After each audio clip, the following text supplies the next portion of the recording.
Right. Can everyone hear me? We good to go here? Clap it up then. Let's get it on. Most High in Christ. Akim and Agwathian.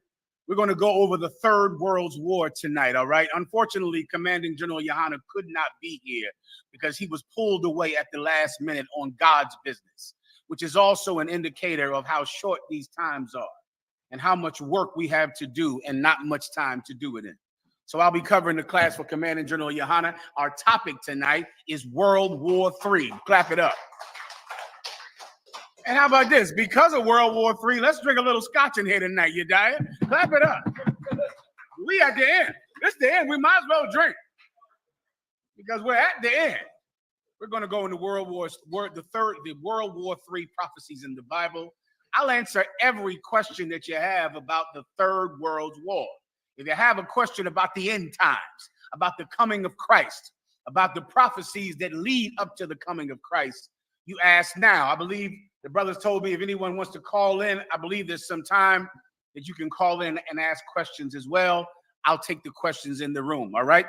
Everyone understands? Let's start with a few precepts, all right? Just let me know if I have any questions online to answer, okay? First, give me the precept about the Good Shepherd, right?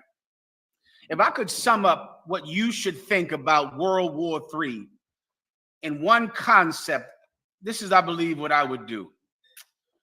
You want to think about this like if you could know if a terrible danger was coming, and this terrible danger was not going to happen to you, but was going to happen to someone else, and that danger was going to put you in safety. That's World War III. So it's a terrible thing, and war is a horrible thing. But this war frees you.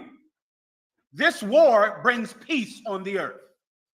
And the biggest thing to understand about World War III is that you must want it to happen. Now, that concept will go against your Christian ideal. You know, you have the black community right now that is against the war in Palestine. You've seen that, Yedai, have you not? Oh, they can't stand the war in Palestine. They want someone to free Palestine, to end the bloodshed in Palestine. Here's the problem, blacks and Hispanics. Without war in Palestine, there will be war in Los Angeles, in Philadelphia, in Camden, in Chicago. We cannot have peace without World War III. It's impossible to have. You have to want it to happen. You have to pray for it. You have to ask the Most High God every day to bring war in the Middle East, because war in the Middle East is where World War III will happen. That war in the Middle East brings peace all over the world. There will be peace everywhere if there is war there. Now, if there's no war in the Middle East, if the Israelis get all the settlements that they want, and if they come together with a peace accord with Hamas and Hezbollah, then there will be war in Chicago. More. There will be more death all over the Mexican border. There will be death in Venezuela. There will be babies who don't have parents in South and Central America.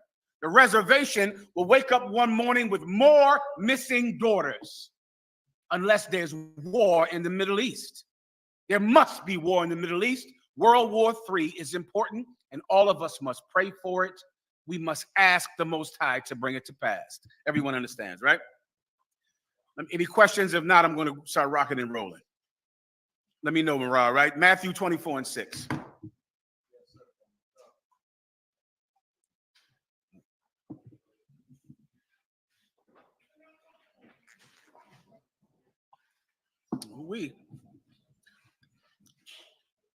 Whenever you have it, I'm ready to rock. And someone just feed me the World War III questions online, all right?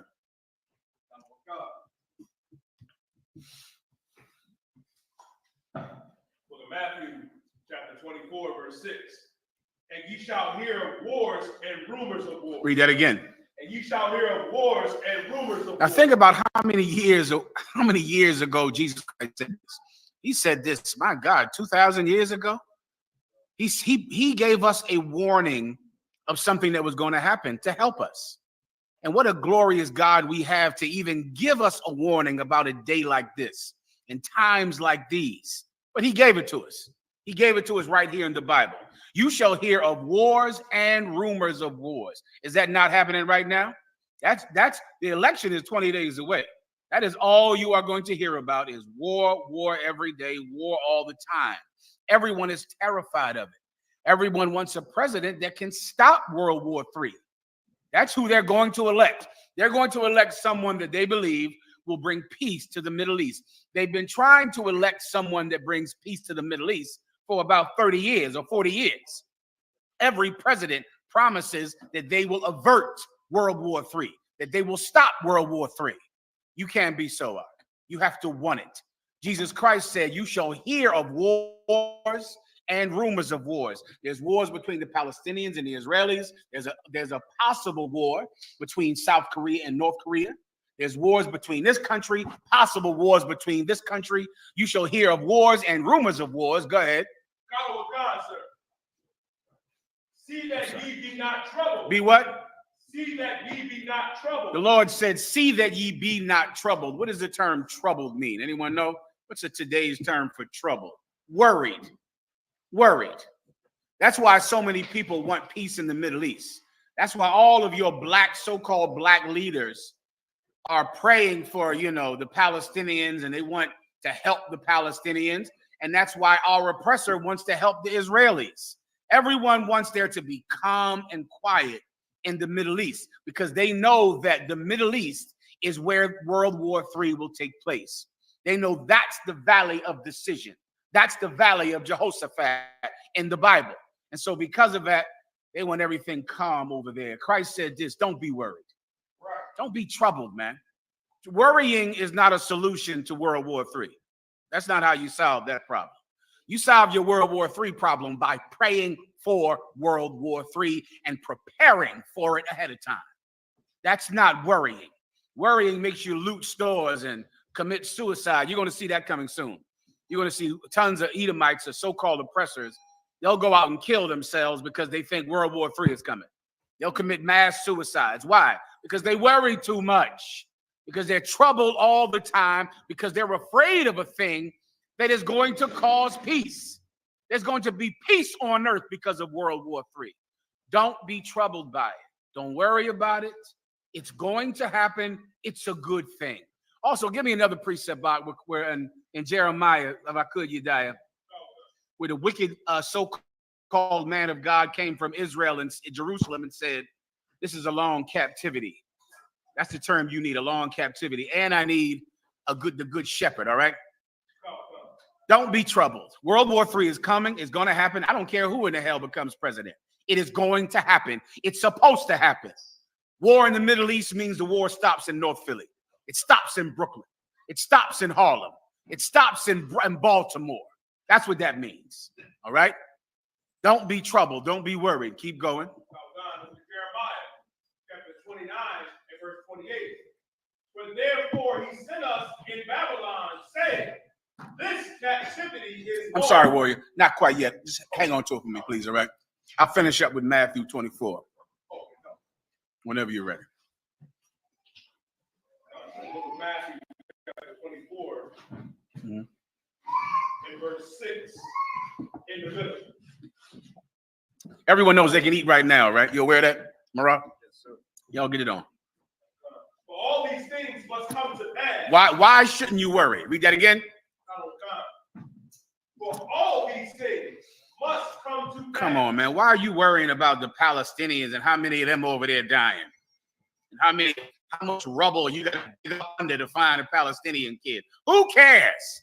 What difference does it make? Why are you worried about some synagogue over there in Israel getting, bombed? Or who cares about any of that? These things have to happen.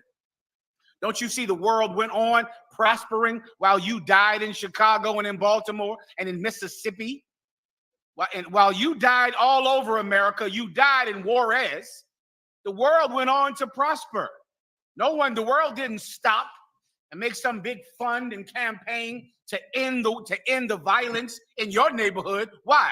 Because our oppressor knows as long as the violence happens among blacks and Hispanics, there will be no war among countries. They don't want countries to fight because countries fighting means that Christ is coming back. And that's what this entire thing is about. What do you want to learn about World War III?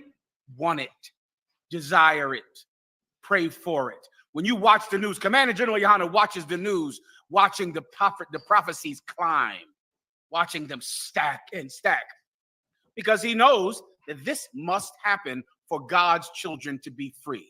So many of you become suckers for peace, and all you care about is finding a way to have peace. You're a bunch of flower children and hippies. When any man of God would know, either they're going to fight over there or we're going to fight here. That's a fact. That's what George Bush said about the Iraqi war. He said, well, I had to invade Iraq so that we could fight over there and not have to fight in America. That's a quote from George Bush. And I understood it well, because I know there must be World War III so that my brothers can stop killing each other in Memphis, so that my brothers can stop killing each other in prisons, in the prisons of California and in Texas and in border cities. I know there must be World War III, or else my brothers will never have peace among each other. Everyone understands. You're not going to be worried about this anymore. You're not going to be afraid of World War III, scared to death. You're going to want it. You're going to ask God to bring it to pass. Does everyone understand? Go ahead. Verse 7. For nation shall rise against nation. Read that again. For nation shall rise against nation. For nation shall rise against nation. This world is so comfortable with your petty gang violence and your petty disputes that end up with children dead. They are very comfortable with that. They're fine with that. There will be no push to stop you from dying, ever. There will be no global campaign to end the death among Mexicans or South and Central Americans, or among the brothers and sisters that live on the reservations. There will be no global campaign for peace in your community. And I understand. Nation must rise against nation. These countries have to fight. They have to get it on. And you should encourage it. You should encourage countries fighting each other. You should pray that North Korea invades South Korea. You should pray that South Korea invades North Korea. You have to want it. You have to desire it. Or else you don't love your people who die while there's peace in the Middle East. While there's peace over there and they make accords at Camp David, your people die. Nation shall rise against nation. Keep going. And kingdom against kingdom. Forget about it. Kingdoms like Saudi Arabia. Oh, they're going to fight. They're going to fight the United Arab Emirates. They're going to go to war with each other. They're going to spill so much blood, the sand will be red. And it's a good thing. It's good for all of us. It's cleansing to this earth. There'll be so much peace among you and I once our enemies are fighting abroad. You and I will get along. You and I will share. I'm fine, warrior. You and I will share what we have. We'll come together in love and in unity.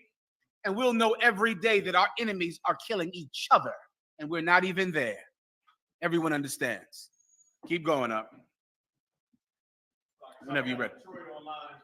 Detroit ahead. I see you, warriors. The water, Detroit. My God. Imagine growing up. Can Detroit hear me? Detroit, are you there? Con, sir, we hear you. Detroit, over in Detroit, have you become accustomed to violence throughout your youth in Detroit?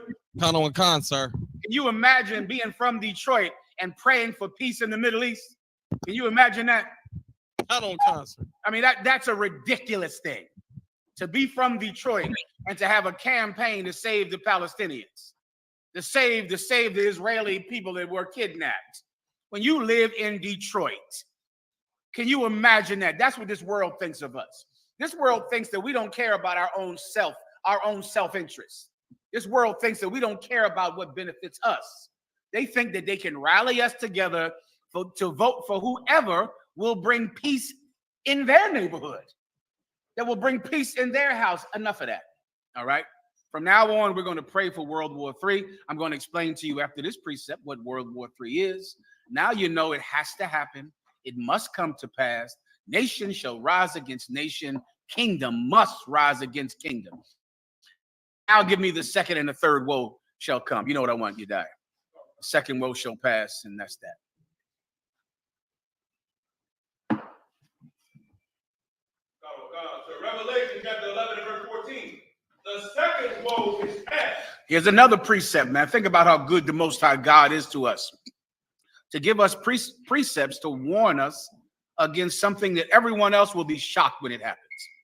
When World War III begins, everyone else is going to be completely stunned by it. They won't be prepared for it, but you will be.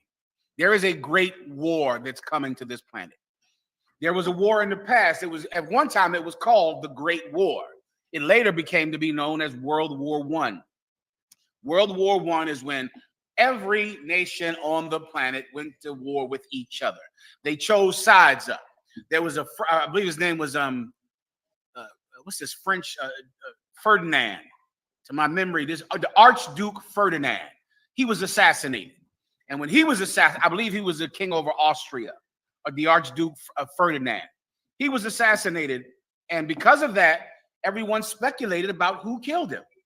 And so then all of the countries teamed up on what side they were on. If you supported this Archduke and you thought these countries killed him, then you were enemies of the countries that you thought assassinated him. And they all began to team up with each other. And who were allies? America, France, Great Britain. Give me some other ones. Those were the main allies in World War I. All right. Who were they against in World War I? They were against Germany. They were against Italy. Those were the main enemies in World War I. And they fought each other. And more people died on this planet than had ever died in history. That's where the whole myth of seances comes from. Sisters, you've heard of seances, right? Seances are a cultural phenomenon that happened after World War I, because every woman had a dead son or a dead husband or a dead family member, and people wanted to talk to their family members. And there were charlatans that would speak to your dead husband, speak to your dead son. And they got rich because people didn't know how to handle that much death. That's what happened after World War I. Then about 10 years later, this country called Germany under Adolf Hitler invaded Poland. First, he invaded the Rhineland, that's like right outside of Poland. Then he invaded Poland. And then he just kept going. And because he invaded Poland and invaded the land outside of Germany, Great Britain began to attack him. They began to attack Germany. Then Germany bombed Great Britain. And so now these two enemies are at war with each other over in Europe. Then what happened? Then on December 6, 1942, I believe, Japan bombed Pearl Harbor. And Japan was an ally of Germany and an ally of Italy. And because Japan bombed Pearl Harbor, which was an American military base, then America joined the war on the side of Great Britain and on the side of Free France at that time. Then the entire country was at war because every ally of America had to fight the allies of Germany. There wasn't, Australia was fighting in that war. Little Kiwi countries, New Zealand was fighting in that war. Every little countries in Africa were fighting in that war. Everyone fought in World War II. And then more people died than died in World War I. And it was a terrible thing. And Alexa, how many people died in World War II? Numbers vary from 50 million to 55 million civilians and 21 million to 25 million military deaths, giving an approximate number of 71 million to 80 million total deaths in World War II. That's what happened. 81 million people died in World War II. It was a terrible thing. Out of the rubble of World War II, there arose the greatest superpower ever, America. America was never got bombed, never had any fighting on American soil. America grew and became, they went to the moon after that. About 20 years later, 15 years later, they were on the moon after World War II. They prospered. Well, this is what the Bible says. Now read it again, please. The second woe is past. The second woe is past. What does the term woe mean? Woe means destruction. There was the first woe when about 30 or 40 million people died. Then there was the second woe where about 80 million people died. The second woe is past. The second war is in the past. Keep going. Behold, the third woe coming quickly. Read that again. Behold, the third woe coming Behold, who knows what the term behold means? It's integral to this breakdown. Behold means look. Look. The third war is coming quickly. Look. Why look? Because there are prophecies happening that if you look at them, if you watch, you can know that this day is coming. It's close. It's close. And prophecies that even when I was in the truth young, when I was learning at the feet of Commanding General Yahanna, things I couldn't imagine would ever happen have happened. They've happened already. This third world's war is coming fast. It's coming quickly. And we're being warned of it. Please, Marah. Hey, sir, the term, the word Hana, which is where the character Ha comes from. That word behold is a attention drawer. It's not just like look and see, but it's like, oh, look at that. Pay attention. Yeah, I wish you would. I mean, you should pay attention. It's so terrible. So many people are going to die. The Bible says that there is death coming that has never been seen since the foundation of the world. If you think 80 million people is something, you are slow to what's about to happen during World War III. There is going to be so much death. It's biblical. It's biblical. And we know about it. And we know it's going to happen. We know it's coming. And it's a good thing. It's good. The same way World War II was good for America. World War III will be good for Israel, for blacks and Hispanics. World War III will be the launch pad for our nation, the 12 tribes of the nation of Israel. Without World War III, you can just continue to die in Memphis, Tennessee. You can know that your children will have a future like your past. That's what's going to happen. But because of World War III, your children will have a better future. Everyone understands. All right, what's next? Give Trinidad a hand. Trinidad, can Trinidad hear me? Trinidad, can you hear me? Let me know when he's ready. Give me Trinidad, can you imagine praying for peace in the Middle East while you live in Trinidad and suffer poverty and death? Can you imagine doing something like that? It's a ridiculous concept. I don't even understand how black leaders ask black people to be against, to stand for the Palestinians. I don't even understand how you have the gall to ask them. You know where they come from. You know what they've lived in. You want them to what, march for Palestinian peace? That's what you want from them. I guess they can march. They don't have a job.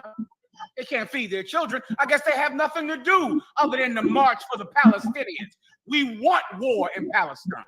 We want war in the Middle East because that war creates peace on earth. Yeah. But thumb me out, please. See me one more.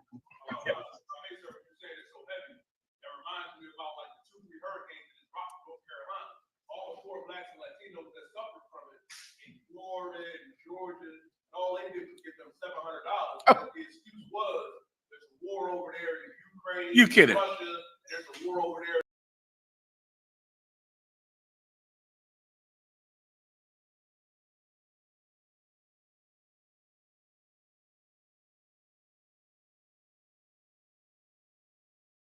Robots out. I know when I saw those robots, Elon Musk brung out. He said they can watch your children, they can bartend, they can dance. You see the one dancing? Oh, there's one a robot that just dances. He's dancing. There's one bartending, and there's one that can babysit you. And I looked at that and I say, finally, he knows. He is a marketing genius, and he knows really white people just want a slave. That's their desire, to have a slave. To have someone who has no thought of their own existence, their own safety, and only cares about his master. And so Elon Musk is going to sell you a slave. Sell you a slave in a few years. We cannot behave like that. We have children. We have a land of our own. We have a future that's greater than our past. And it cannot happen unless World War III happens. Give me what I asked for earlier. Hold on. Please. We got a question online. Please. Brother said, of course. In the kingdom, plumbers and electricians work on the Sabbath, is there provision for water leaks and power outages? One more time. In the kingdom, Will plumbers and electricians work on the Sabbath? Is there provision for water leaks and power outages? in the kingdom, plumbers and electricians, is there, meaning will people have water and electricity in their house? Is that what he means? He's saying, will plumbers and electricians work on the Sabbath? I'll raise you one. One day soon, there's going to be war in the Middle East, and that war is going to drag every country in the planet into fighting in the Middle East, into the land of Israel. And then there's going to be nuclear war. Nuclear war, the one you all are terrified of, the one you've thought about since you were a child.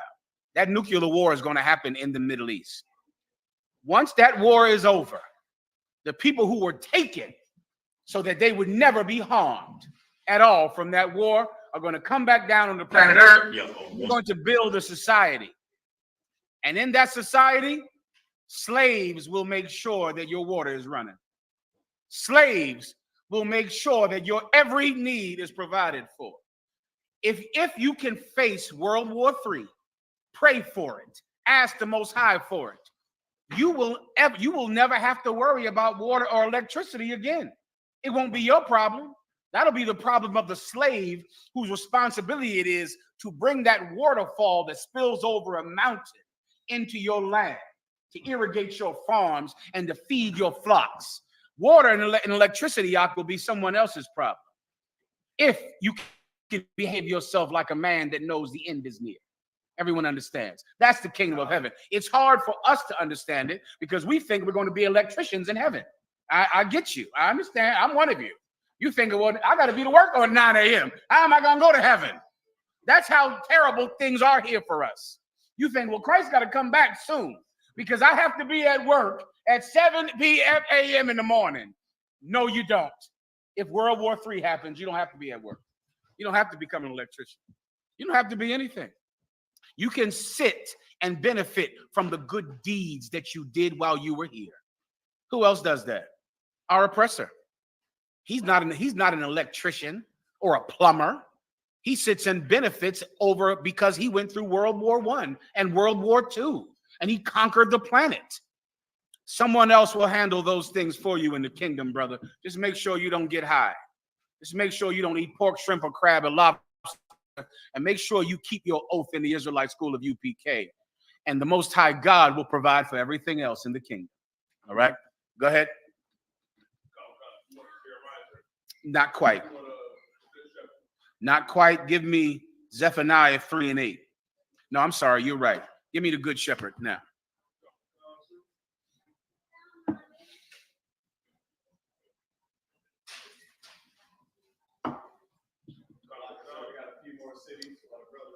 You got it? Just got in Houston. You got Chicago. All right, Houston, Chicago.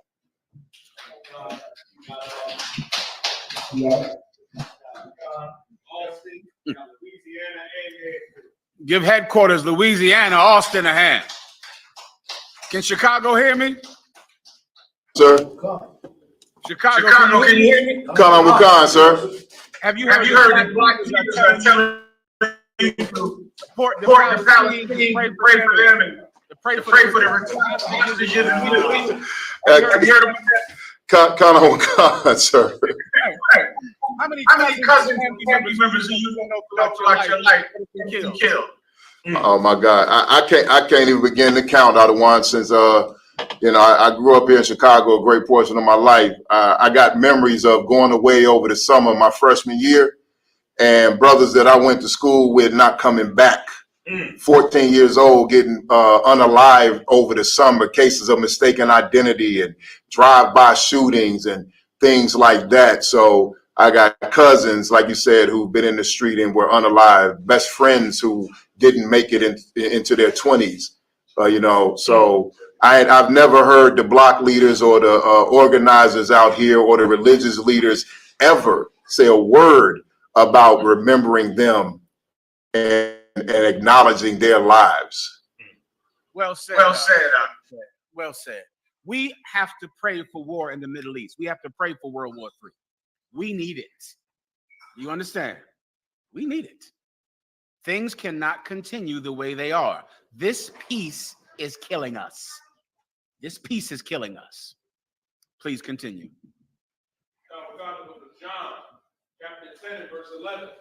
I am the good shepherd. This is Jesus. These words are written in red. Jesus Christ said, I am the good shepherd.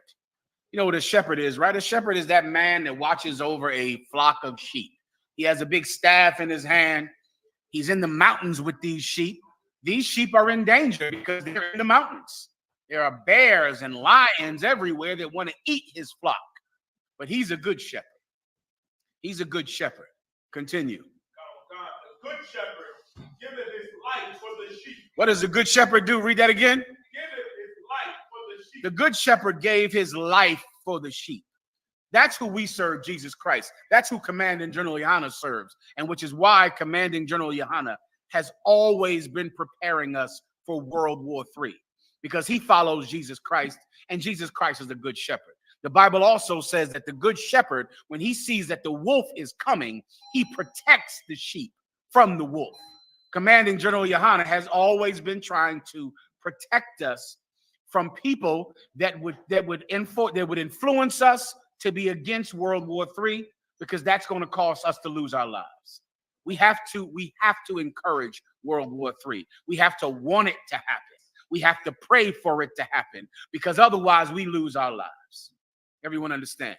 And I'm sure Louisiana, are you there? Come on, sir. Louisiana, what has life been like for you down there living in Louisiana?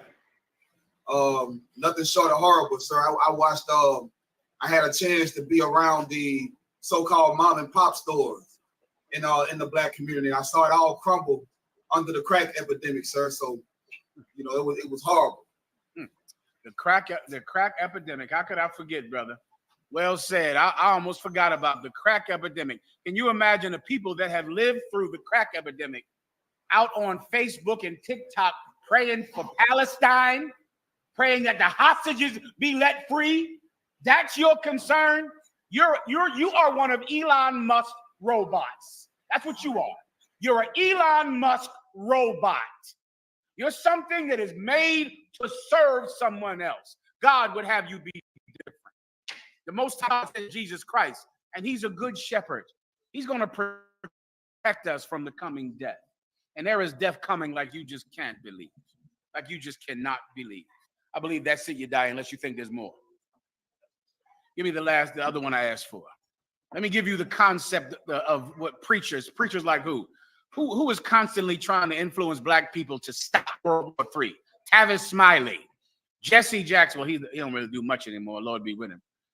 What's the other cat's name? T.D. Jakes, Kamala Harris, Donald Trump. I'm missing one. Al Sharpton. Any preacher. They all, they don't want war in the Middle East. They want them to get along in the Middle East. They want them to come. They want a two-state solution so that they don't have to fight in the Middle East. But meanwhile, they expect blacks and Hispanics to stay second-class citizens forever. They never ask for a two-state solution for us. All I hear all day is that the Palestinians and the Israelis need a two-state solution. They need for the Israelis to have a land and for the Palestinians to have their own land so that they don't fight each other. Meanwhile, when have they ever said that blacks and Hispanics should get our own state, that we should be able to be separate? They want us to integrate. They want us to join our oppressor, but they want the Palestinians to get their own country. You are an Elon Musk robot. You're made to serve another man, but you don't have any concept of what benefits your own people. But Jesus Christ is a good shepherd. He's a good shepherd. He protects us. And he sent Commanding General Yahanna to pray every day for World War III. Can you imagine how many years Commanding General Yahanna has been praying for World War III? Before you were ever goddamn born. He's been praying for it and praying for it, knowing that that was the only way that blacks and Hispanics could live. What do you have, brother? So now I'm going to read about your preacher, your reverend, or the person that you're going to vote for. This is what they think. Go ahead.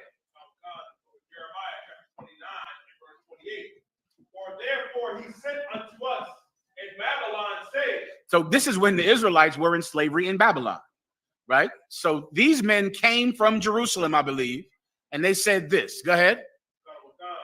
this captivity is long. They said this captivity, this is a long captivity. You're going to be here a long time. Keep going.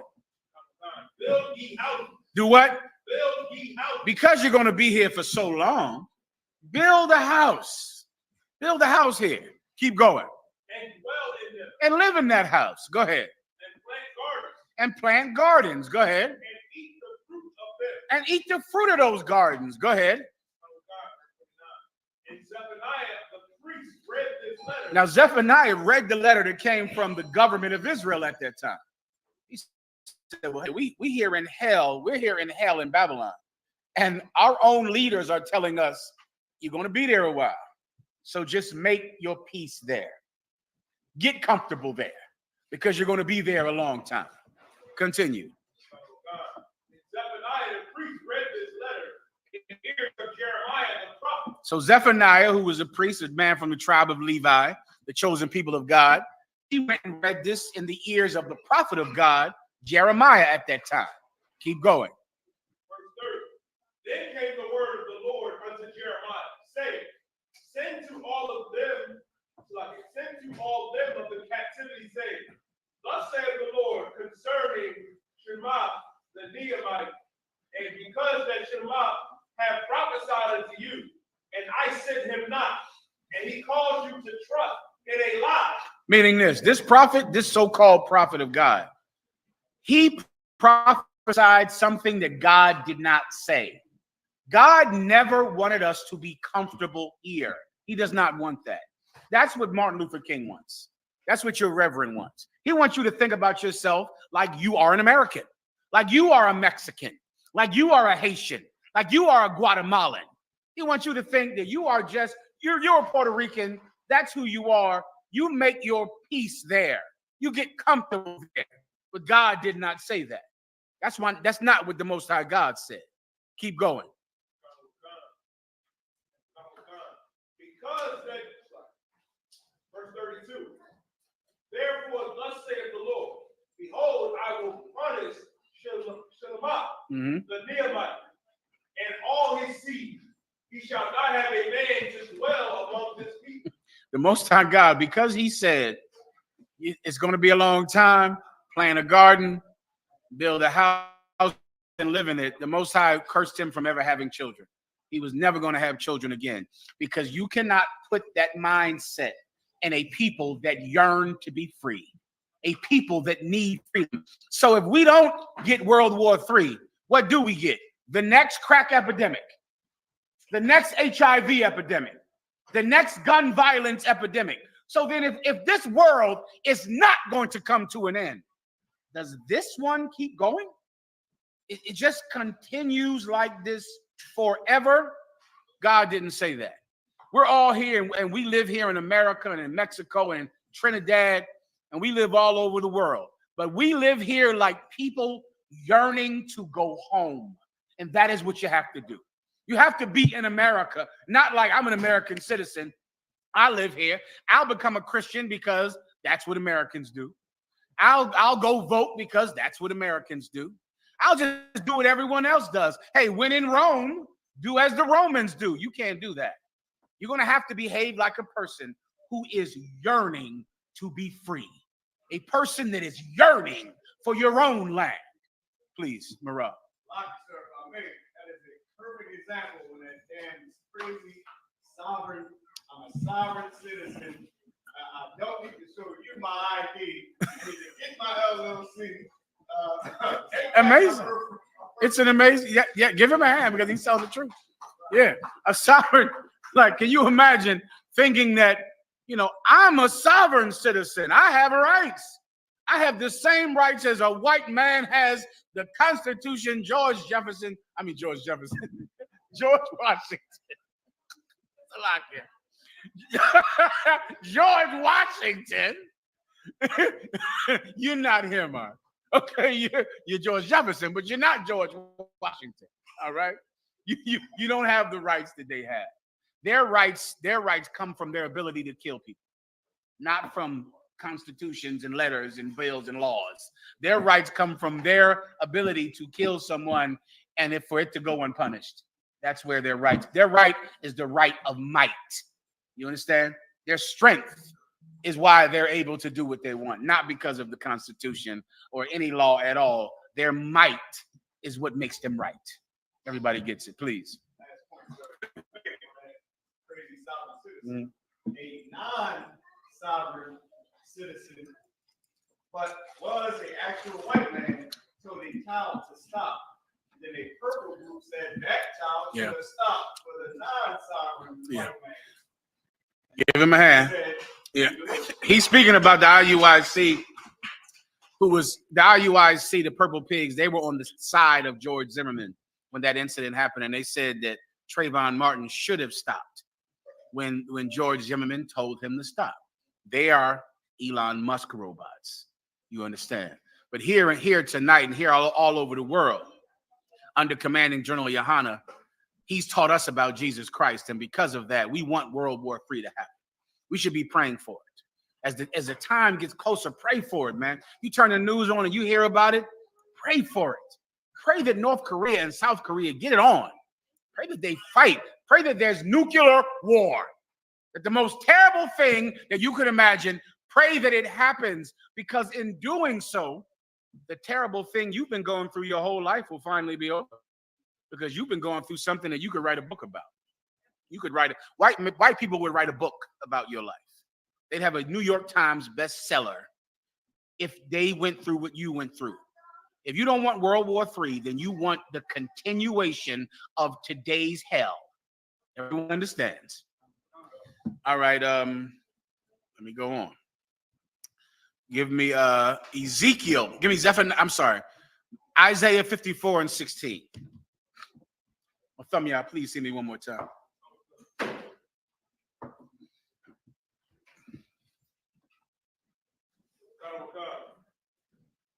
The book of Isaiah, chapter 54, verse 16. Behold, I have created the smith that bloweth the coals in the fire. Ooh-wee. The Lord said, I have created the smith. A smith is a blacksmith. A blacksmith is someone that used to exist a long time ago that would make weapons. He would make horseshoes as well, things like that. And the coals were because he had to make fire. The fire had to get very hot so he could stick metal in fire, melt the metal, and then shape the metal. The Most High God said he made the smith. This war that you see bubbling and burning in the Middle East, God made it up. That's where it comes from. God made the current situation in the Middle East. World War III is going to happen in the Middle East, where every nation on the planet will come down into the Middle East, fighting over land, fighting over oil, fighting over hostages, fighting over Palestinian babies who have been killed, fighting over something. And they'll get down in that Middle East and they will fight each other. As they fight each other, someone will use nuclear weapons to win that war. Then the other countries will use nuclear weapons to combat theirs. And that's World War III. World War III is it's a war that's fought with nuclear weapons. America has never had a war where they did not use the weapons that they have made. Never. In World War I, they used mustard gas. They used chemical agents in World War I. They used them. They used chemical warfare was used at a ridiculous amount in World War I. In World War II, what did they use in World War II? The hydrogen bomb and the atom bomb on Hiroshima and Nagasaki. They dropped those. Listen, they dropped hydrogen bombs when the war was won. You understand? Meaning, for you, those of you that don't know, World War II was happening. It was going on for about three and a half years.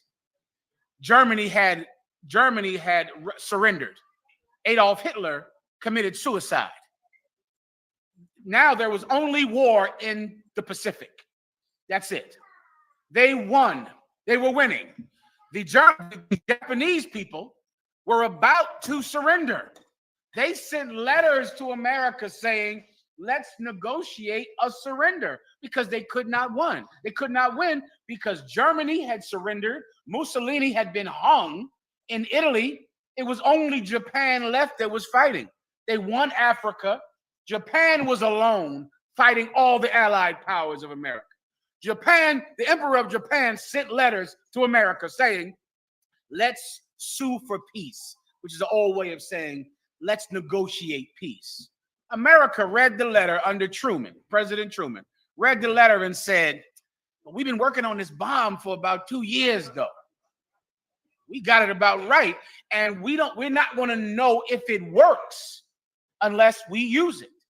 And then they also said, we have the Russians who are our allies. Russia and America were allies during World War II.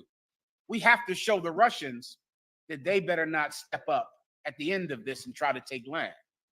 They were working on it. They had it.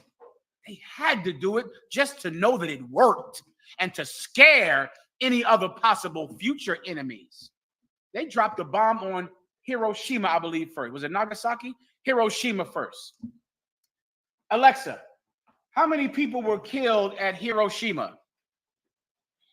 According to an Alexa Answers contributor, approximately 66,000 died in Hiroshima and 39,000 died in Nagasaki.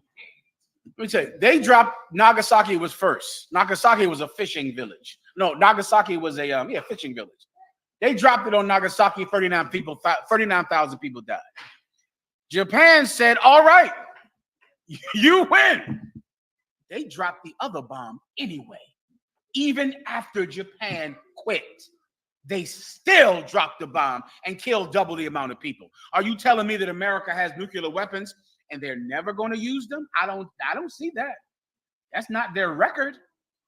When they make a weapon, they use it. America has a cache of nuclear weapons. I think they have maybe 10 times the nuclear weapons that Russia has. They're going to use those nuclear weapons on Russia. They're going to. It is who they are. It's like the old, raise your hand if you're a Gadite in here. Sister, you know the Gadite said that if a scorpion asks you to ride on their back and says they're not going to bite you, in the middle of a water where the scorpion will drown, the scorpion will still bite you. His reason is he's a scorpion. He can't help himself. America is going to use nuclear weapons. It's going to happen. They can't help themselves. They have to do it. Here's the good news. That nuclear war ends the wars between the Sureños and Norteños. It ends the wars between the vice lords and the gangster disciples and the black disciples. It ends the war between West Philly and North Philly. It ends the wars between this South Side gang and this guy gang and this blood and this Crip. It ends the war in your house with you fighting with your husband. It ends the war in your neighborhood with you fighting with the people that you lay in the bed with. It ends that war. We now will all have peace because of nuclear war. Everyone understands. Mirage. Salaki, General. Go ahead, warrior. Shalom, General. General. Good to hear from you, Ak. What can I do for you? Colonel Khan, sir, if I could, sir, I have three scriptures, if I could, General. Please. This is the book of Exodus, chapter 2, verse 23. And it came to pass in the process of time that the king of Egypt died, and the children of Israel sighed by reason of bondage. And they cried, and their cry came up unto the power by reason of the bondage. Verse 24. And the power heard their groaning, and the power remembered his covenant with Abraham, Isaac, and with Jacob. Verse 25. And the power looked upon the children of Israel, and the power had respect unto them. Salaki, sir. Give him a hand. That's a hell of a precept. I'm sorry, go ahead, Mara. Give Honduras a hand. Honduras, are you there? Can Honduras hear me? You got it, Honduras. You want to say something, let me know. ¿Cómo te puedo ayudar? Also, too, in the zone, they got a question. Just unmute when y'all ready. Be respectful to the general, but unmute whenever y'all got a question. I appreciate you, boy. Let me keep going, all right? Where was I at next? Am I missing something? We had just ended off with Hiroshima and Nagasaki. Okay, solid. You know about all of that. That's proof that they're going to use their weapons. They used them back then. They used them in World War II.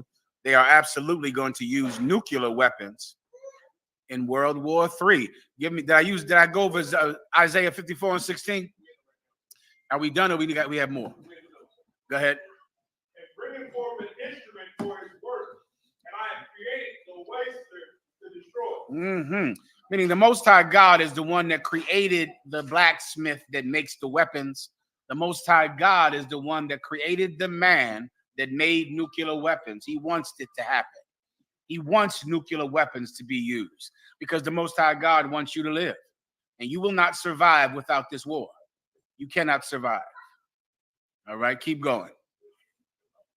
Verse 17, no weapon that is formed against thee shall prosper. This is why Christ said you shouldn't worry. Come on, man. You don't have to be all scared of World War III. You praying for it and all, praying for peace in the Middle East, praying for the Palestinians, praying for the hostages to come home like some you know what. You don't need to do that. Why? Because you are not going to get harmed in World War III. You're not going to get harmed. Your clothes won't smell like smoke in World War III. You're going to be fine. There's no reason for you to worry about it at all. But your enemy is going to be wiped out. There'll be no more remaining of the house of Esau. Your enemy is going to be gone. All of the people that came together and unified in your destruction will all be wiped out with one stroke. All of them. And I know that one people can be unalive and another people survive. I know that because I'm Black and Hispanic. And I know that my people can die while other people thrive and live and get rich. So why is it so crazy to think that World War III can happen, nuclear war can happen, and my people can live, and some other people can cry? That's going to happen. You won't be harmed at all by World War III, but your enemy absolutely will finally be removed out of the way. Keep going. And every tongue that shall rise against thee in judgment, thou shalt condemn. And every tongue that opens their stupid mouth to come up against us will condemn them, which is what you see us doing right now. That's why it's important what you brothers are doing out in the street, man. Out on the internet, out on TikTok and Instagram, and on every other thing else that you out there speaking on. It's important that you condemn the people that speak against World War III, that say that it should not happen, that say that it's a bad thing. It's a great thing. It's an outstanding thing because Blacks and Hispanics who obey the will of God will not be harmed. It's a good thing. Continue. This is the heritage of the servants of the Lord, and their righteousness is of me, saith the Lord. You get that through water. Give me Zephaniah 3:8. Well, you know what I need? Oh, give me this day shall not come to pass. Where is that at? This day shall not come to pass. That's what you need. That's what you need to get your stupid head right about World War III. To get your mind together about World War III. That's what you'll do after tonight. You'll leave here tonight with your stupid head screwed on straight about World War III. You won't be all scared about it, worried about it, praying that somehow they come together and get along. You won't do any of that nonsense. You'll be encouraged and you will be gleeful when you hear about war in the Middle East, because war in the Middle East is the beginning of World War III. Everybody understands. You have that yet for me? I can give it to you. If you need it, let me know. I know where it is. It might be these things shall not come to pass. And then give me the 4 horsemen of the apocalypse in Zephaniah 1 and then Zephaniah 6. All right. Second Thessalonians chapter 2, in verse 3. Let no man deceive you. There you go. By any means. Go ahead. For that day shall not come, except there come a falling away first, and that man of sin be revealed. That's why the Most High God said that we have to speak against these people. We have to condemn them who speak against this word. Why? Because our oppressor does not want anyone to know about the great day that World War III is. It's a wonderful day. It's an amazing thing. It's so beautiful I could cry that all of the nations on this planet will come together and fight each other. And in the end, we're the only ones left standing. That is just beautiful. That's what's going to happen. Now, our oppressor doesn't want you to know that.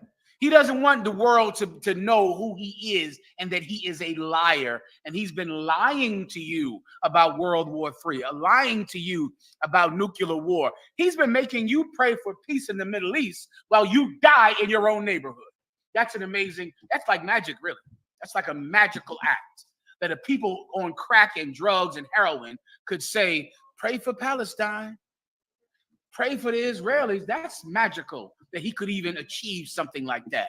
Well, the Most High God wants him to be revealed, to be the devil the Bible speaks of. And that day shall not come to pass unless he is revealed. Don't you want Jesus Christ to come back?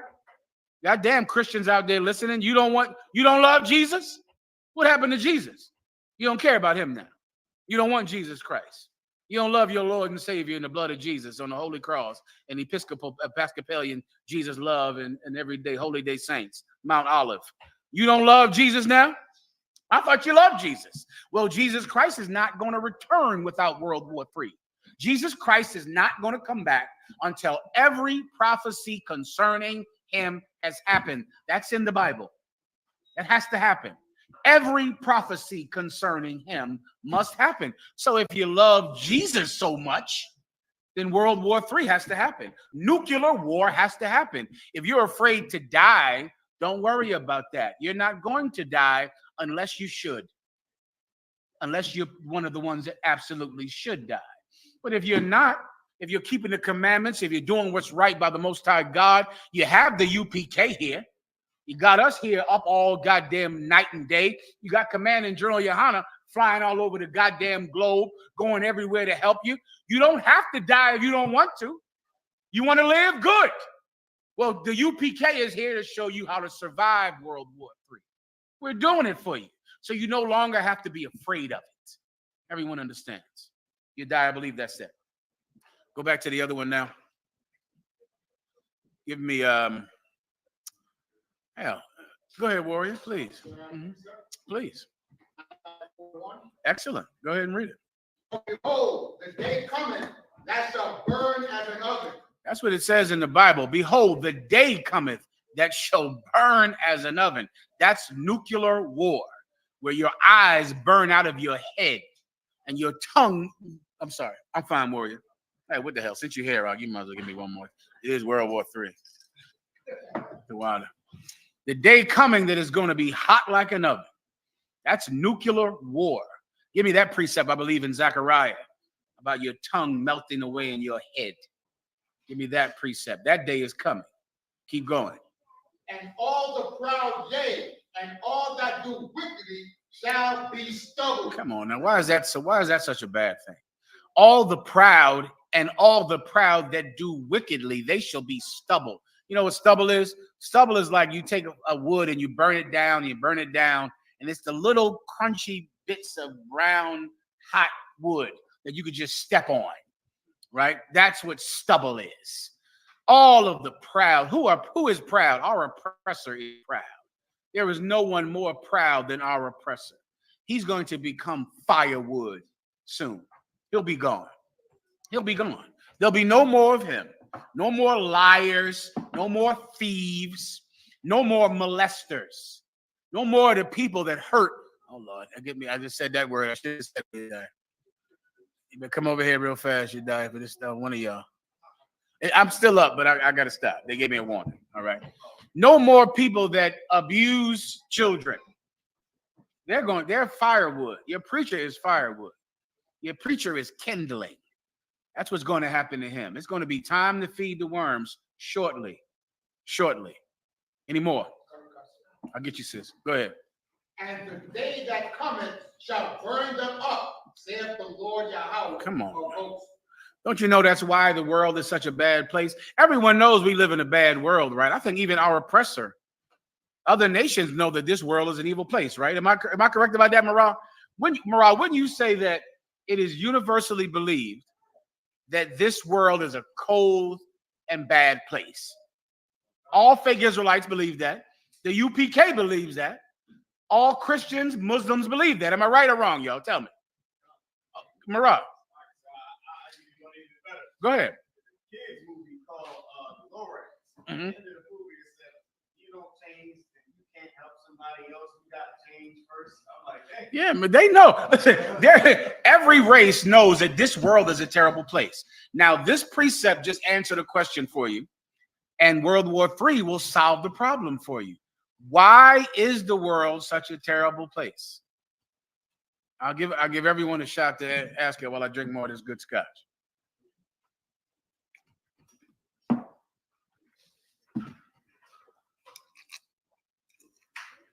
But this is what you have to remember. The answer will be in the precepts we discussed. You want to think that. Why is the world such a terrible place? Whoever wants to give it a shot, please, officer.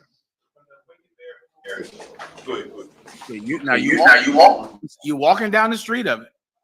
When the wicked beareth rule, the people. That's in the Bible. Oh, never mind. Let me give you a more succinct way to say it. The world is an evil place because of evil people. That's it. That's why things are terrible here. That's why you worry about your children when they go to school. Because you know the minute they're out your sight, some evil person could abuse your child. That's why you worry every day. When your wife goes somewhere, you worry about her. What's going to happen to her? You're worried that when you go in your door, you're worried about criminals breaking in your home. You're worried about the police hurting you too, which is ridiculous that would be your concern. You got to worry all at the same time that criminals might harm you, harm your wife, steal your car. And then the police, who are supposed to stop criminals, they also might kill you. This world is an evil place because of evil people. Here's the good news. World War III is going to take care of all of the evil people. They're all gone. Barakatah Yahweh Yahushua, all of them will be gone. It's so beautiful. It's so beautiful. Every oppressor will be unalive. Every Black or Hispanic who would hurt your children, hurt your wife, hurt your nation, they'll be gone too. So now the world becomes a beautiful place because all of the ugly people are gone. That's why we need World War III. That's why we need this nuclear war, because all of them are firewood. Sister, you wanted to say something? Please. Mm-hmm. Please. Mm-hmm. Isaiah 26 and 20 always gave me comfort. I hear that. I wanted to know if I was right in that thinking. You absolutely are, but we'll break it down nonetheless. Give her a hand. Well said. Someone read it for the sister. Isaiah 28 and 29. Isaiah 26 and 20. The water. This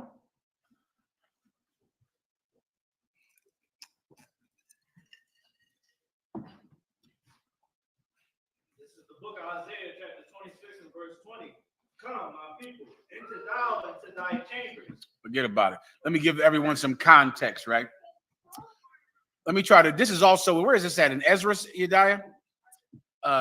When the war happens, they're fighting each other. In the middle of the fight, Jesus Christ returns. We'll get that next, all right? Let me just try to explain to you the prophecy for World War III, right? There's going to be war, nations fighting each other like they're doing right now. But then something will happen that makes everyone come into the Middle East to fight there.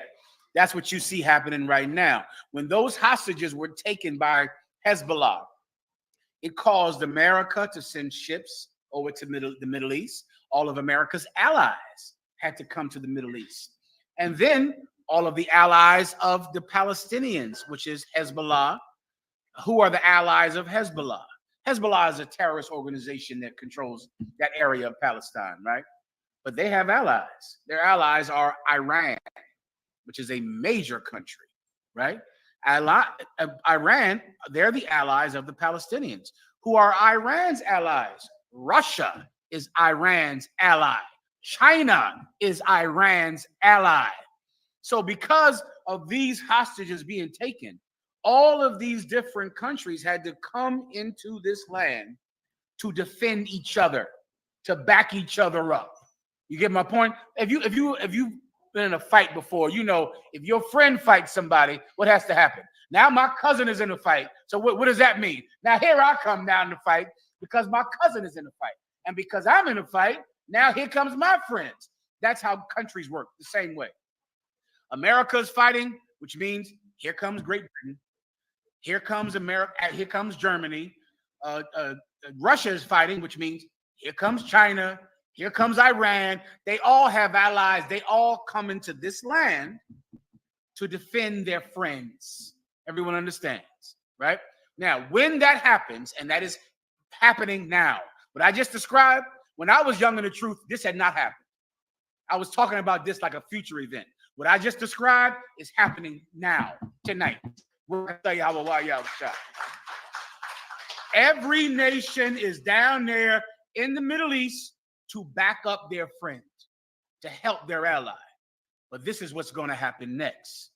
In the middle of this, they're going to start to shoot each other. As they shoot each other, one of those countries who has nuclear weapons will use those nuclear weapons to win that fight. Who has nuclear weapons? America, Great Britain, Germany, India. They have nuclear weapons on this side. On the other side, the side of Russia, North Korea, South Korea, and Pakistan. They have nuclear weapons. I'm sorry, and the country of Israel has nuclear weapons. Please. China also has nuclear weapons. One of those countries, once one uses them, the other one uses them, the other one uses them, the other one uses them. Do you understand? And then now there's nuclear war. Now, right before those nuclear weapons are used, this is what's going to happen. So now you get my point? So this is right before, right when there's going to be so much death that whoever is breathing is going to die. You understand? This is what will happen. Now you go ahead and read. Whoever had it, please read it for her. Mm-hmm. No, the one that she asked for earlier. Mm-hmm.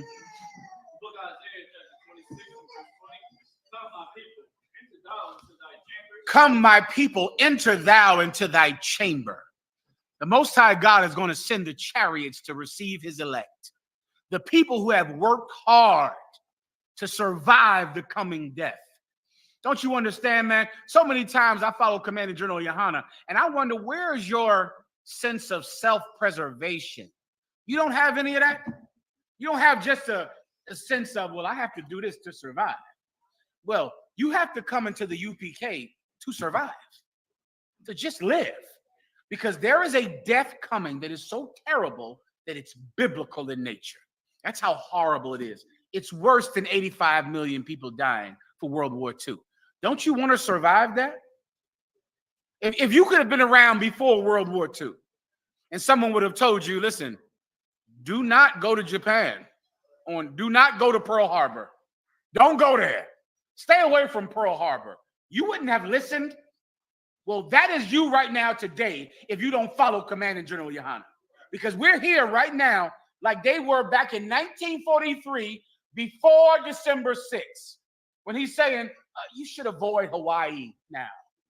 You should avoid this place. You should stay away from there. You should live a life that provides protection from what's going to happen in Hawaii. Would you not listen? Wouldn't you hear? Well, that's you right now. Don't you want to preserve your life? There is death coming that is so extreme, there will be no way to not die unless you are saved, preserved, and protected in a chamber sent by God. The Most High God is going to send his chariots right before the nuclear war. His chariots are coming. That's when you're going to hear the trumpets roar, and the angels of God will be here to protect you. And then now the elect of God will be taken up into these chariots. Inside these chariots will be rooms with the doors shut, so that none of the nuclear power, none of the nuclear fire ever touch you. You'll be safe in there. The Most High has prepared these chambers or these rooms for you from before the foundation of the world, when he knew he was going to do this. These rooms are inside what you would call UFOs, what the Bible calls the chariots of God. Keep going. And shut thy doors about thee. Shut your door in that chamber. Go ahead. Hide thyself as if were for a little moment. Hide yourself like it was for just a moment. That's how you want to think about it. You want to think like, who? Oh man, it was. I know Russia. I was watching the news one day, and I see Russia and America pointing weapons at each other. I'm watching the news, and I hear they saying that you should go down into your basement and hide. Think about what people had to do during Hurricane Katrina. People had to do in North Carolina. It's so similar in that you live in your normal everyday life. Give me two shall be in the field, one taken, one left behind. You live in your average everyday life. You're going to work, you're watching your kids, and all of a sudden you hear the news say, go in your basement, get to high ground. I heard them telling me I should get some gasoline and get some food. I kind of ignored that. I didn't think it was really anything. Think about people felt in Florida just now. When they hear about some danger coming, the storm that might be coming, but I've heard that before my whole life, wars and rumors of wars.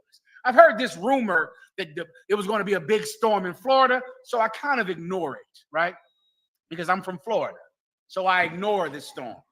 But then it starts to seem like the rumors are getting too loud. At the last minute, I say, maybe I should get to high ground. Then the water is up to here. And now I'm scrambling. Now I'm trying to get on my roof. Then the water is here. And there's only one thing to do when the water gets here. Pray. Pray to the Lord. What if you knew about it before it got to here? You would pray now. You would prepare now. That is World War III. There is a destruction coming that's like the destruction that just came to Florida, that came to Hurricane Katrina. It's coming. And you don't want to be a fool that ignored the forecast. Do you understand? You don't want to be some dummy that ignored the weatherman. Commanding General Yahanna is the weatherman.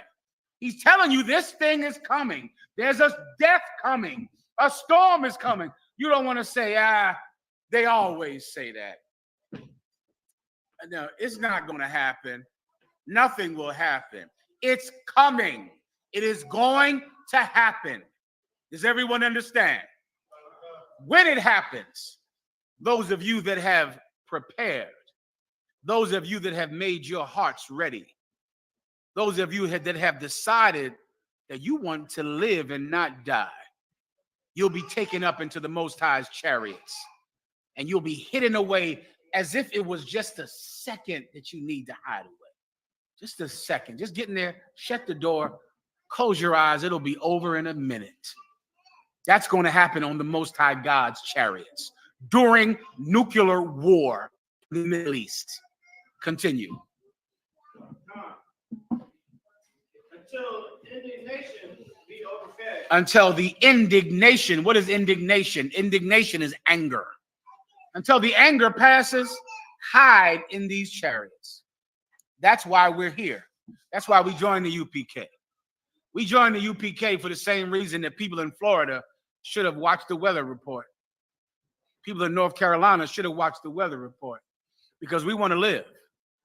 And we know that a death is coming because the weatherman has told us. He's given us the forecast. Who wants to break that word down to me before I ask Alexa? What does forecast mean? Forehead, forethought.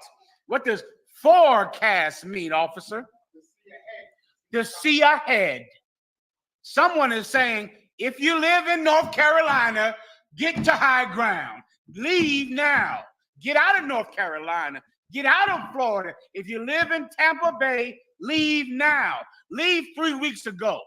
Don't ignore the forecast, the thing that is telling you what is going to happen, before it happens. Don't ignore that. You want to die. That's what you would have to be to ignore World War III. You're going to die. We're here so that you don't die. Commander General Yahanna is here giving you the forecast. Does everyone understand? Keep going. Whoever was reading, keep going. Finish this. You done? Solid. Give me the other one I asked for. Go ahead. Please. Please. Is the day of the Lord the same as World War III? No, the day of the Lord is not World War III. World War III is a prophecy that must come to pass for the day of the Lord to come to pass. World War III is the final prophecy before the chariots return. So you want to think before World War III, what do you need? Nation against nation, race wars, riots in the street. That's in the Apocrypha as well. When you see tumults among the people. Oh boy, the election time is coming. And those Donald Trump people are going to burn down something. Win or lose, they'll burn down something. Right? There's going to be, they spent $6 billion on this election. That money is going to go to giving some man $20 an hour to become 500 men to go out and burn something down.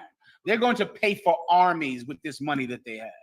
You remember Black Lives Matter, don't you? Where are they at now? Gone. But Black Lives Matter was paying $20 an hour to form an army of 2,000 people that would just burn everything, wreck everything, destroy everything, so that Hillary Clinton could become president. She lost. And then January 6th came. And then Donald Trump's people went and raided the Congress, raided that place. Now, a brother called me 3 days ago and he said, and you'll hear about this on your own, people are paying $20 an hour to go work for these candidates. Have you not heard about this? You will. They're paying $20 an hour for you to become a member of the army of Kamala Harris or the army of Donald Trump. These armies are going to fight each other.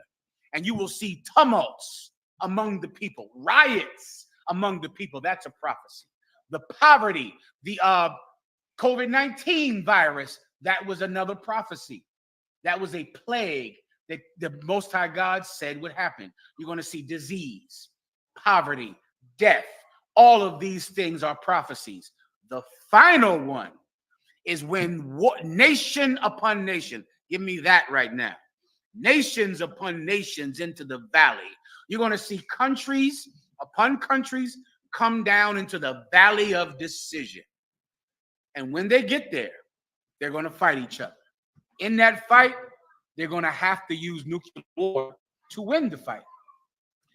Before that happens, Jesus Christ is going to come back. The chariots will be in the sky and the trumpets will war. And the people that the Most High God has decided to save because of their good conduct, because they stood so stiffly for him upon the earth, or because they helped the man that stood for God, they're going to get up on the chariots and never see nuclear war ever. Fire will never touch them. 1,000 shall fall on thy right hand, 1,000 shall fall on thy left, yet the smoke shall never come near to thee. It will never touch you. You'll be on the chariot, protected, safe, in the chamber. After that, what's the question about the day of the Lord? The day of the Lord is that. The day of the Lord is when those chariots come back. So the World War III happens before the coming of Jesus Christ, but the coming of Jesus Christ is happening when the Third World War III happens. Sometime when it happens, that's when the chariots are going to return.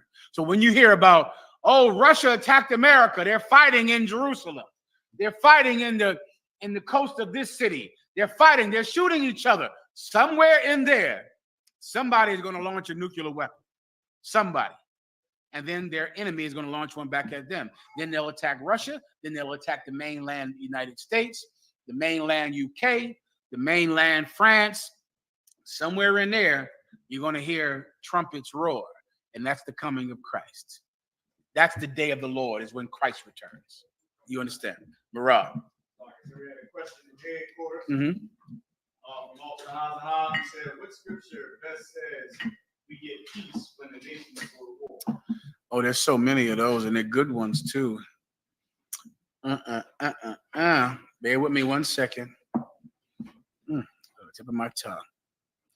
We get peace when the nations go to war. Let me think about it for 1 second, Knock. I'll give it to you. Let me try to get these precepts that General Hazayan gave me real fast, but it's the perfect one is right on the tip of my tongue. Let me just think of the perfect one for 1 second, all right? Stand by, I'll give it to you, all right? Ooh, it's right there. It's coming. Stand by, brother, all right? Headquarters, all right? Let me wrap up these precepts the Haas gave me, all right? If I may add one, Go ahead, warrior. I got that precept you had asked for in Second Esdras. Go ahead, please. It's the book of Second Esdras, chapter 13, verse 29. Behold, the days come when the Most High will begin to deliver them that are upon the earth. Verse 30. And he shall come to the astonishment of them that dwell the earth. That's an excellent precept. Stand by. The days are coming when the Most High shall deliver them that dwell upon the earth. Here, that's us. We live on this earth. We're here on this ground, suffering on this ground every day. No one cares about you. No one wants to fight a war for you. No one gives a damn about you at all. Our oppressor fought the Civil War and then made you a double slave in the North at the end of the Civil War.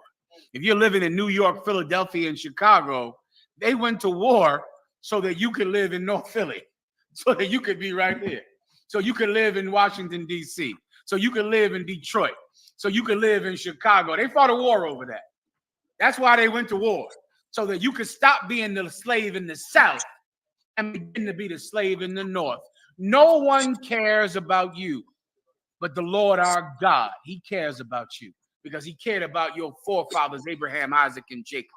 And the Most High God is going to do what? Read that again. Verse 30. And he shall come to the astonishment of them that dwell on the earth. And we're going to be astonished. What does the word astonish mean? Amazed, shocked.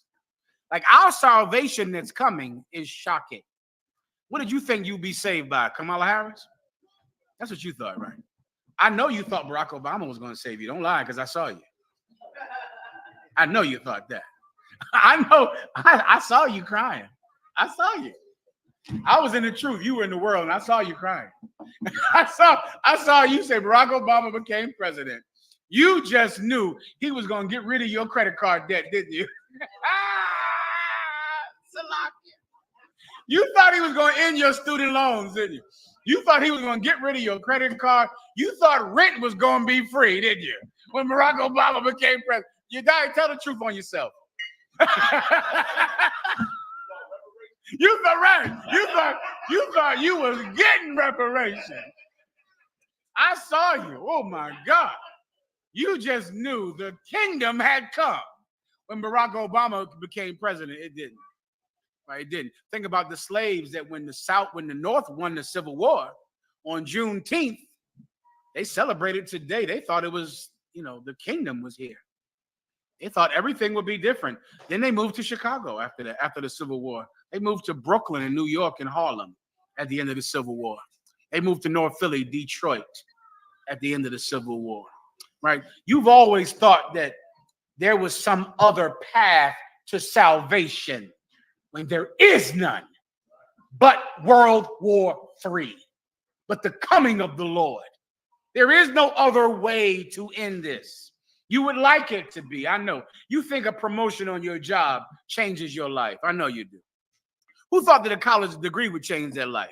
Then you think that was just going to be like, man, once I get this college degree, there will be no pain and no suffering. Come to find out. Then you heard about some bitch named Sally Mae. Have you heard of her? She's a terrible bitch. Sally Mae is a dirty, low down bitch. She's horrible. You'll hear of her, and then you'll see, what did I even go to school for? What was the point of any of this at all?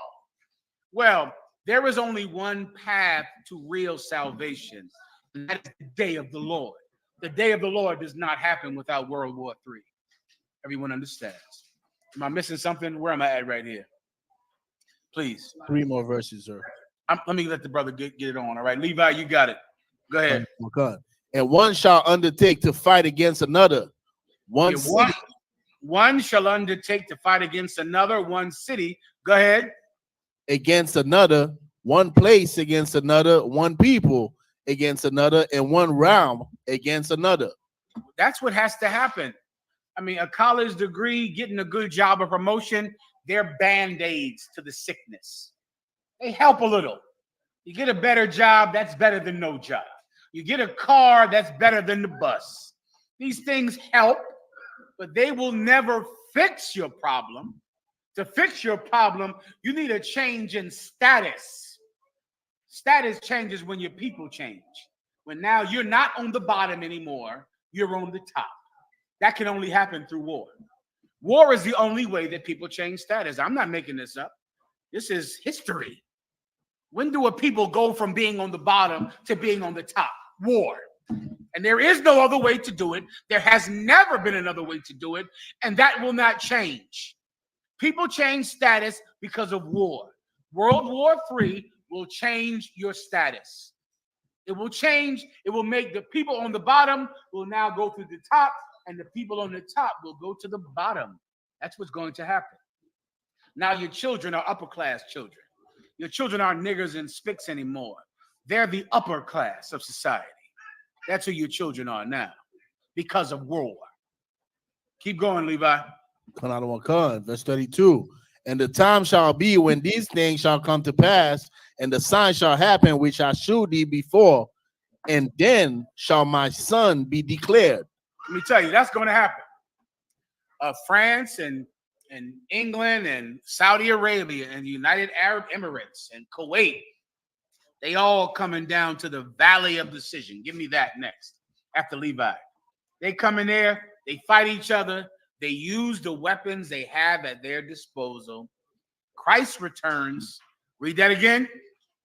And then shall my son be declared. Christ comes back. Christ comes back in the middle of that war. The Bible says that when they're fighting each other and the chariots of God appear in the sky, they stop fighting each other and they turn their weapons on the angels of God. Give me that after this. That's going to happen. If you ever wanted all nations to come together, all nations will come together to fight Jesus Christ. That's going to happen. They're fighting each other right now. But one day, give me, if you could, someone else hold that. Now give me Ronald Reagan saying this at the UN. You know what I want, right?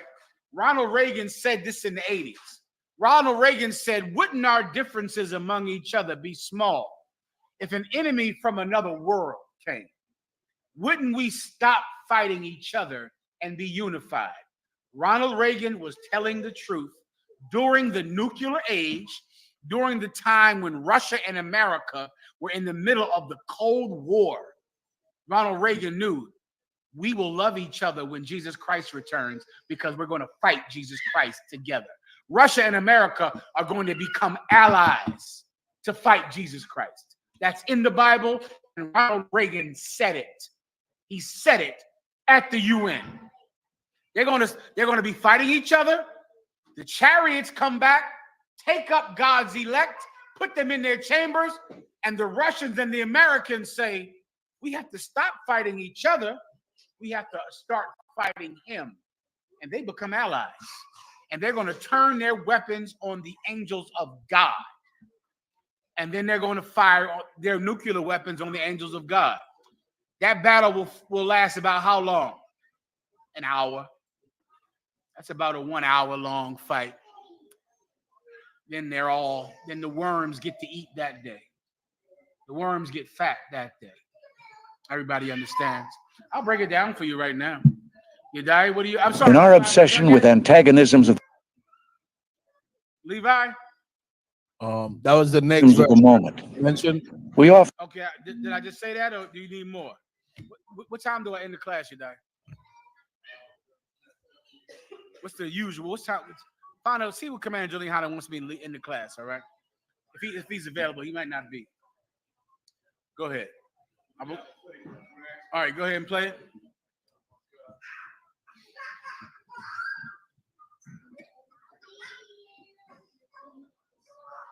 Often forget how much unites all the members of humanity. The ones I just described. Let me get those and then I'll end it, all right?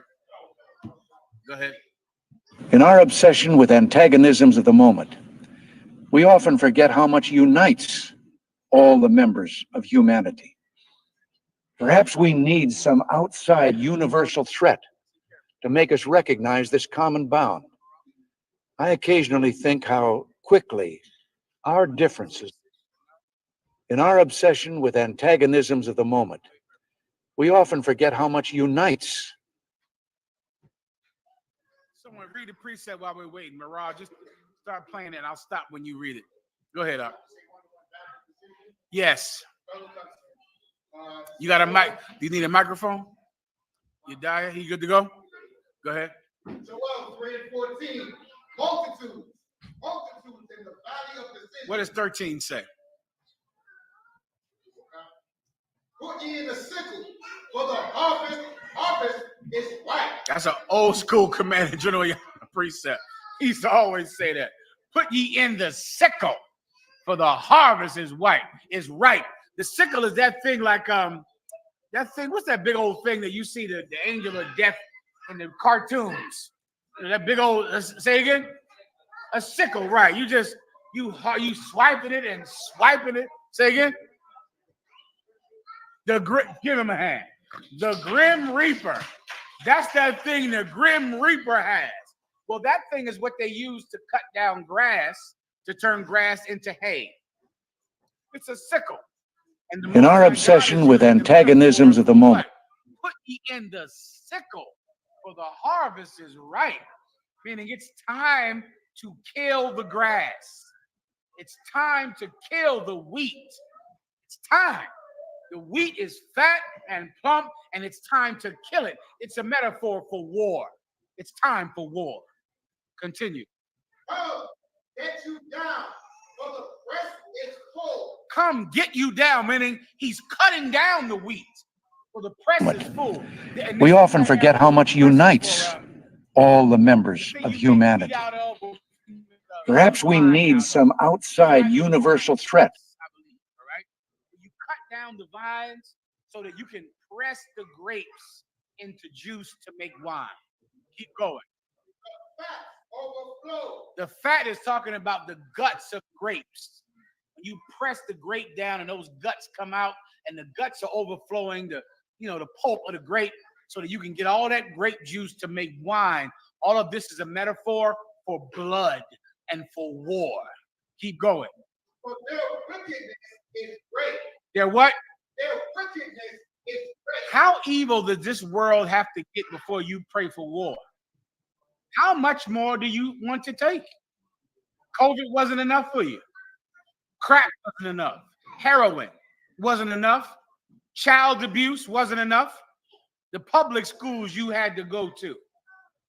Welfare, poverty, the projects. How much until you say it's enough, it's grown enough, it's time to cut it down? You have to pray for war. The wickedness is just too much. Keep going. Listen carefully. Multitudes. Multitude is like multiplication. Many. Go ahead. In the valley of decision. Many in the valley of decision. A valley is like, imagine two mountains right here. And a valley is that land in between two mountains, right? What is that valley? The valley of decision is Israel. Israel, the land of Israel. That's the valley of decision. Multitudes, many countries come into this valley. Come into this valley. In our obsession with antagonism, the Fertile Crescent or Mesopotamia, all of that is Israel. It's that flat land that is fertile, the land fed by those four rivers, the land of Israel. Multitudes, many countries come into the valley of what? Decision. Why is it called the valley of decision? Because in that land is where the next ruler of the planet Earth will be decided. In the valley of decision. Barakatah Yahweh Yahushua. That's where it's decided. Or you can just, fight off the next epidemic of crack or heroin or child abuse. If you like things the way they are, keep doing it. I'm not stopping you. That's up to you. Me, myself, I'd prefer a new king, a new ruler. Come on now.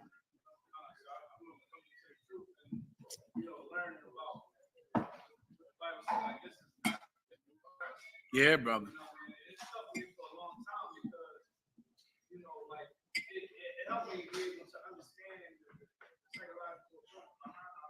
Yeah. So like when you mentioned college, Yeah. I went to school. I thought I'd go to college. What I want to do, Yeah. Like I was told, you got to go to college. You got to move out the hood. God is white. Yeah. But once you really understand the Bible, you see the serpent and the other in the environment that put around it. You really start to realize, okay, I need Christ to be something else with Christ. Yeah, give him a hand now. Let me tell you about it.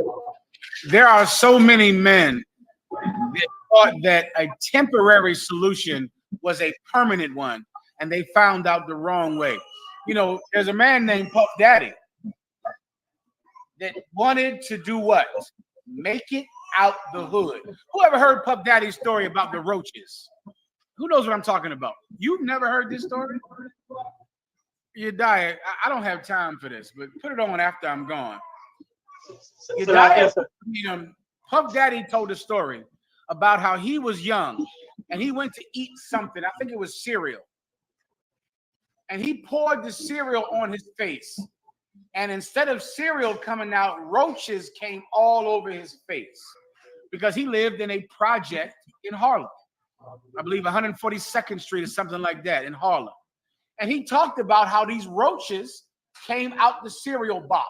He said he opened his mouth and roaches came all over his face.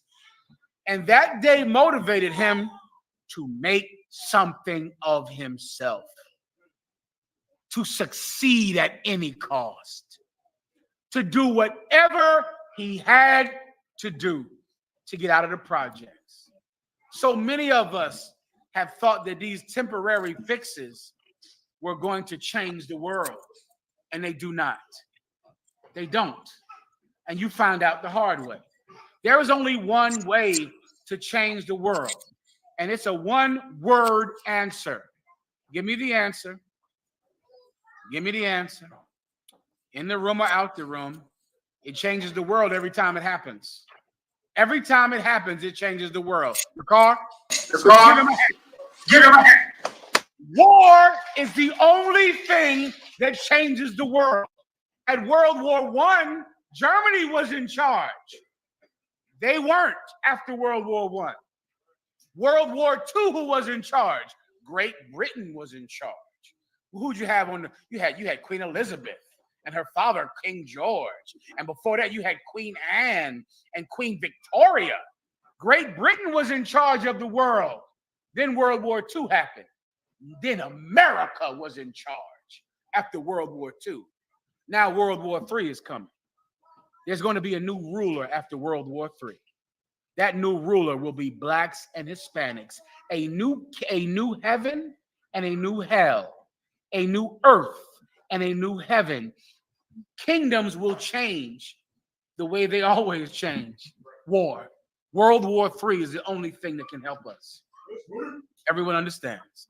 Morale. Everybody else wants to eat. Wrap it up right now. Wait, let me finish this. This is my last one. Give me this valley right here, then I'll get Trinidad, then I'm done. Go ahead. For the day of the Lord is near in the valley of decision. The day of the Most High God is near in the valley of decision. That's where it's happening. The valley of decision is the land of Israel, which is the Middle East. That's where this war is going to be decided. Right there. It starts there. I want you to go home and pray for it. want you to get down on your goddamn knees and pray for World War III. That's what is required of you.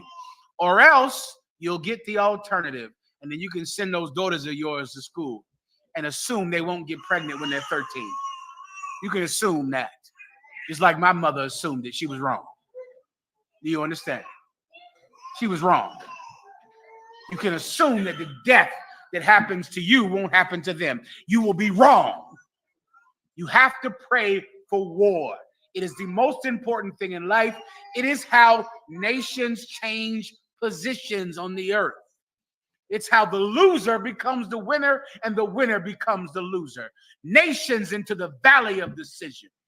Anymore. So, Water, what was the last thing I just said I wanted to go over? The brother's question, all right? Trinidad, you got it.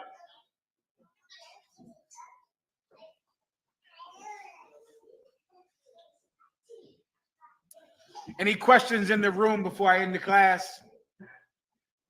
Any questions from Detroit, Chicago, Austin? Any questions? Go ahead, Al. Just one thing, right? Knowing that, we being here in the Caribbean, right? We always look to our bigger brother, and Judah being in America, help us in this aspect that with all this, the knowledge of the truth, passing down, we will be able to really have what we have right now, right? And it's so important, wherever, like, we're bringing out, the nation should be very, let me say, thankful for what Commander General Yahanna has done. And he raised up righteous black men to continue to walk on in this struggle. Just as our King Yahushua said that, this truth is going to be handed unto, men that will continue on in it. And I just wanted to say to Wada on behalf of the Trinidad and Tobago School, where I will be able to to really get this and throughout the Caribbean, islands. So yes. Give him a hand. Well said. And just so you brothers out there know, the camp in Trinidad, Commanding General Yahanna is very impressed with your progress, Trinidad. Commanding General Yahanna receives excellent reports from Captain Mashak Mayum and from General Hazayan about your progress. And you are men of well-renown in the UPK. Your brothers know about your work. Your brothers know about your work, and we value you, and we thank you for your service in Trinidad. All right, brother? You got it. Anything else, Marah? Mayan? Come on. Give him a hand. Ronald Reagan. The Water, you're right. Let's play Ronald Reagan, and that's that. Go ahead.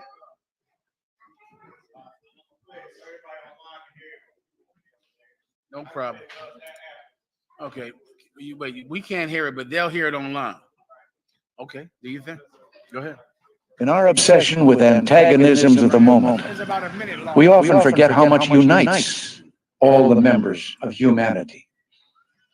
Perhaps we need some outside universal threat to make us recognize this common bound. I occasionally think how quickly our differences worldwide would vanish if we were facing an alien threat from outside this world. And yet, I ask you, is not an alien force already among us? What could be more alien to the universal aspirations of our peoples than war and the threat of war? After that, we'll play it for everyone in here, and then that's that, all right?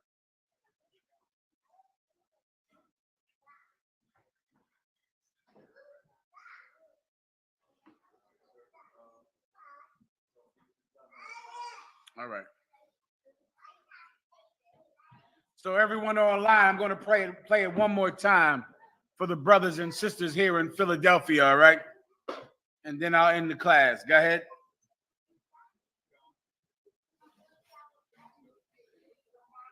What about these callers? I forgot about the damn callers. It was just the main cities. Oh, the cities. Okay, Fuad, I'll get it from you 1 second. Fuad, I appreciate you. Of the moment. We often forget how much unites all the members of humanity.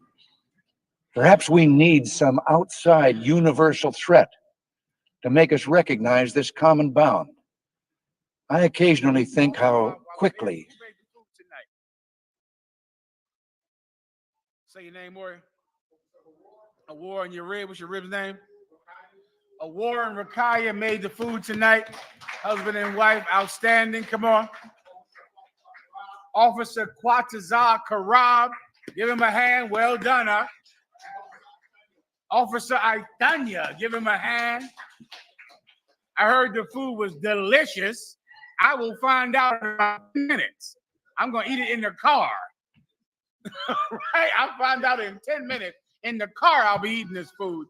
I appreciate you, the water, for your service. We'll get it out. And for all of you all over the country, all over the world that came together tonight to pray for World War III in Trinidad, Detroit, Austin, all the camps of the Israelite School of UPK, all over the world, and for the brothers and sisters that provided the food in those rooms. Thank you for your service. All right. Gracias por tu servicio, for wherever you are. All right. We good to go? Come on. Go ahead. Do you think? Oh, you can't listen to it. Y'all got to go home and watch that. You got to type in what? What do they type in? Ronald? What's the name of it? President Ronald Reagan on alien threat at the United Nations. Listen, that happened. President Ronald Reagan and the what? President Ronald Reagan on an alien threat at the United Nations.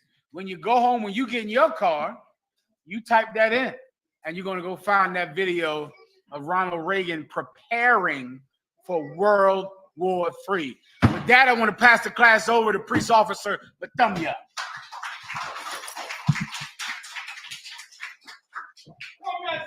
Whoop your shoulder.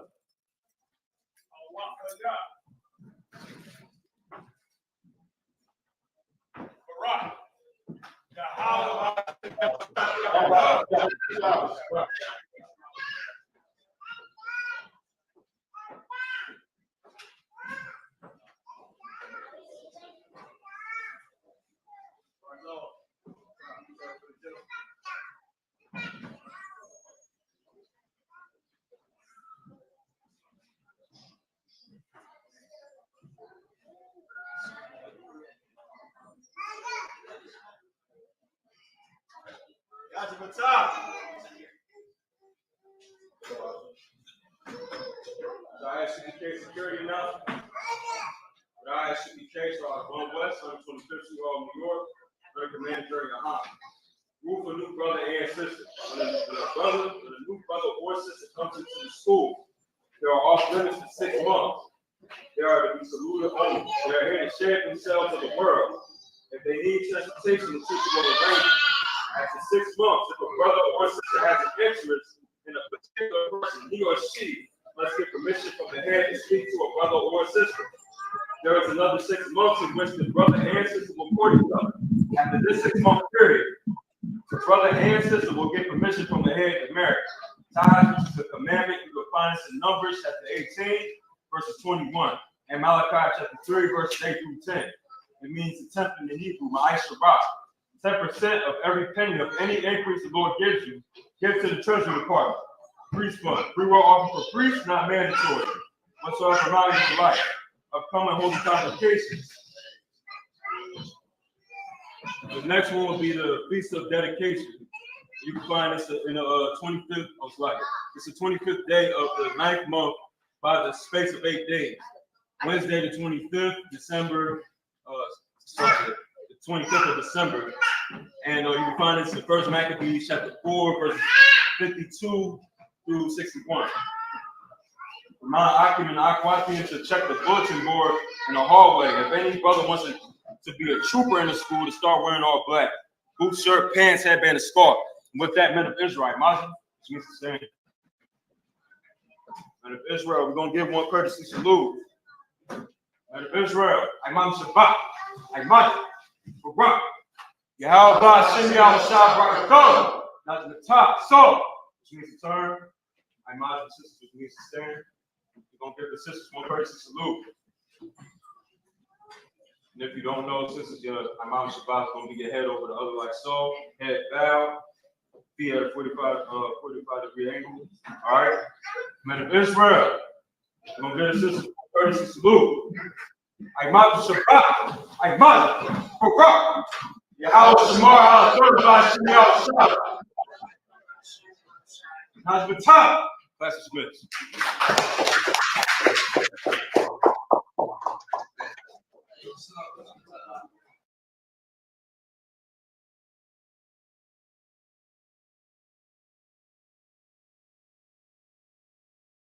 For the ones who get it done, the most important part is the one you need now. And the best partner is the one who can deliver. That's why millions of maintenance and repair pros trust Grainger, because we have professional grade supplies for every industry, even hard to find products. And we have same-day pickup and next-day delivery on most orders. But most importantly, we have an unwavering commitment to help keep you up and running. Call, click Grainger.com, or just stop by. Grainger, for the ones who get it done.